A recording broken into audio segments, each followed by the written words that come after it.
ഇന്ന് ഇവിടെ വരുമ്പോൾ എനിക്ക് ഒന്നും ആലോചിക്കാനുണ്ടായിരുന്നില്ല. കാരണം ഇന്ന് എനിക്ക് 2 കൈകളും കൊണ്ട് ചൂണ്ടിക്കാണിക്കാൻ നിങ്ങളുടെ മുമ്പിൽ ഏറ്റവും ഉത്തമയായിട്ടുള്ളൊരു മാതൃകയാണുള്ളത് നമ്മുടെ പ്രിയപ്പെട്ട ഉമാ തോമസ് MLA ഉമച്ചേച്ചി.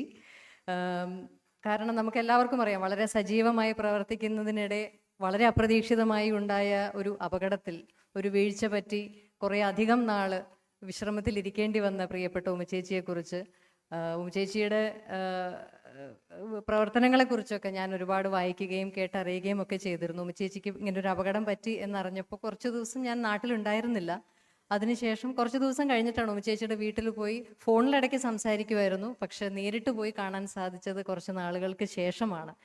അപ്പോൾ അന്ന് ഞങ്ങൾ അവിടെ ഇരുന്ന് സംസാരിച്ചുകൊണ്ടിരുന്നപ്പോൾ ഉമച്ചേച്ചി എൻ്റെ ഒരു എന്താ പറയുക, ഇത്രയും വേദന ശരീരത്തിലുണ്ടെങ്കിലും ഒരു ചിരിയോടുകൂടി എൻ്റെ മുഖത്ത് നോക്കി ഉമച്ചേച്ചി പറഞ്ഞ വാക്കുകൾ ഞാൻ ഒരിക്കലും മറക്കില്ല. എന്തൊക്കെ സംഭവിച്ചാലും ഞാൻ തിരിച്ചു വരും, പഴയതിലും ഊർജ്ജസ്വലയായി ഞാൻ തിരിച്ചു വരും എന്ന് അത്രയും കോൺഫിഡൻസോടുകൂടി പറഞ്ഞ ആ വാക്കുകൾ എന്നെ വല്ലാതെ ഇൻസ്പയർ ചെയ്യിച്ചിരുന്നു. അന്ന് ഉമ്മച്ചേച്ചിയുടെ അടുത്ത് ഞങ്ങൾ കുറേ നേരം ഞങ്ങൾ സമയം പങ്കിട്ടിരുന്നു. അപ്പോൾ അന്ന് ഉമ്മച്ചേച്ചി പറഞ്ഞ വാക്കുകൾ ഞാൻ അവിടെ നിന്ന് ഇറങ്ങിയത് ഭയങ്കര ഇൻസ്പയർഡ് ആയിട്ട് ഭയങ്കര എനർജിയോട് കൂടിയിട്ടാണ് അന്ന് ഞാൻ ഉമ്മച്ചേച്ചിയുടെ വീട്ടിൽ നിന്ന് ഇറങ്ങിയത്. അന്ന് പറഞ്ഞതുപോലെ തന്നെ പഴയതിലും സുന്ദരിയായി, പഴയതിലും ഊർജ്ജസ്വലയായി നമ്മുടെ ഇടയിലേക്ക് വീണ്ടും തിരിച്ചു വന്ന ഉമ്മച്ചേച്ചിയെ കാണുമ്പോൾ പറഞ്ഞറിയിക്കാനാവാത്ത സന്തോഷമുണ്ട് ഉമ്മച്ചേച്ചി. അങ്ങനെയൊന്നും വീണു പോകേണ്ട ഒരാളല്ല ഉമ്മച്ചേച്ചി. എന്നും ഞങ്ങളുടെ പ്രിയപ്പെട്ട നേതാവായി ഞങ്ങളുടെ ഇടയിൽ ഉണ്ടാവേണ്ട ആളാണ്.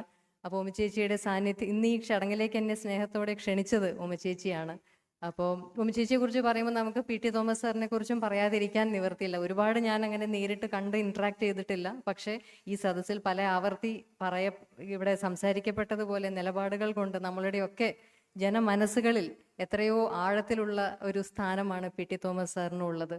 അപ്പോൾ അതൊക്കെ ശരിക്കും നമുക്ക് ജീവിതത്തിൽ നമ്മളെ ഇൻസ്പയർ ചെയ്യിക്കേണ്ട മാതൃകകളായിട്ട് നമുക്ക് ജീവിതത്തിൽ സൂക്ഷിക്കാവുന്ന പേരുകളാണ്. ഒപ്പം ഈ വേദിയിലിരിക്കുന്ന ബഹുമാനപ്പെട്ട KC വേണുഗോപാൽ സർ, നേതൃപാടവം, സേവന മനോഭാവം എന്നിങ്ങനെയൊക്കെ അദ്ദേഹത്തെക്കുറിച്ച് പറഞ്ഞ വാക്കുകളിൽ ആവർത്തിച്ച് പറയപ്പെട്ട വാക്കുകളാണ്. അപ്പം അതുകൊണ്ടൊക്കെ അങ്ങനെയുള്ള ക്വാളിറ്റീസൊക്കെ കൊണ്ട് ജനമനസ്സുകളിൽ ഇത്രയും ഒരു ആഴത്തിലുള്ള സ്ഥാനം നേടിയെടുത്തിട്ടുള്ള ജനപ്രതിനിധികളാണ് ഇവരൊക്കെ. ഒപ്പം എൻ്റെ പ്രിയപ്പെട്ട സുഹൃത്ത് രമേഷ് പിഷാരടി സംസാരിക്കാൻ നിങ്ങൾ എല്ലാവർക്കും അറിയാം, നർമ്മത്തിൽ കൂടി ഞാൻ എപ്പോഴും സംസാരിക്കുമ്പോൾ നമ്മൾ വളരെ സീരിയസ് ആയിട്ട് നമ്മൾ ഭയങ്കര ടെൻഷനോട് കൂടി നമ്മളൊരു കാര്യം നോക്കിക്കാണുമ്പോൾ അതൊന്ന് പിഷാരടിയോട് സംസാരിച്ചു കഴിഞ്ഞാൽ അതിൻ്റെ ഏറ്റവും നർമ്മം നിറഞ്ഞ ഒരു വേർഷൻ പറഞ്ഞു തന്നുകൊണ്ട് നമ്മൾ ഇത്രയും നേരം സ്ട്രെസ് ചെയ്തത് വെറുതെ ആയിരുന്നു എന്ന് സ്വയം തിരിച്ചറിയിക്കുന്ന ഒരു കോൺവെർസേഷനാണ് എപ്പോഴും ഞാനും പിഷാരടിയും തമ്മിൽ ഉണ്ടാവാറ്. അപ്പോൾ അതുകൊണ്ട് പിഷാരടിയും എന്നെ പലതരത്തിൽ ഇൻസ്പയർ ചെയ്തിട്ടുണ്ട്. ഒപ്പം പ്രിയങ്ക മാഡം, ഇവരൊക്കെ എന്നെയും പല രീതിയിൽ ഇൻസ്പയർ ചെയ്തിട്ടുള്ള വ്യക്തിത്വങ്ങളാണ്. ഇവരുടെയൊക്കെ കൂടെ ഈ വേദിയിൽ ഇരിക്കാനും ഈ സായാഹ്നം പങ്കിടാനും സാധിച്ചതിൽ വലിയ സന്തോഷമുണ്ട്. ഇനി ഇവിടെ നിന്ന് അങ്ങോട്ട് ഇതൊരു തുടക്കം മാത്രമായിട്ട് കാണുക. ഈ ഒരു അവാർഡും ഉമ്മച്ചേച്ചി പറഞ്ഞതുപോലെ A+ കിട്ടുക എന്ന് പറയുന്നതല്ല ശരിക്കും പറഞ്ഞ വിദ്യാഭ്യാസത്തിൻ്റെ ഒരു ലക്ഷ്യം എന്ന് പറയുന്നത്. അതൊരു വെറും തുടക്കം മാത്രമാണ്. നമുക്ക് സമൂഹത്തിൽ നല്ല കാര്യങ്ങൾ ചെയ്യണം എന്നുണ്ടെങ്കിൽ ഒരു A+ വേണം എന്ന് ഒരു നിർബന്ധവും ഇല്ല.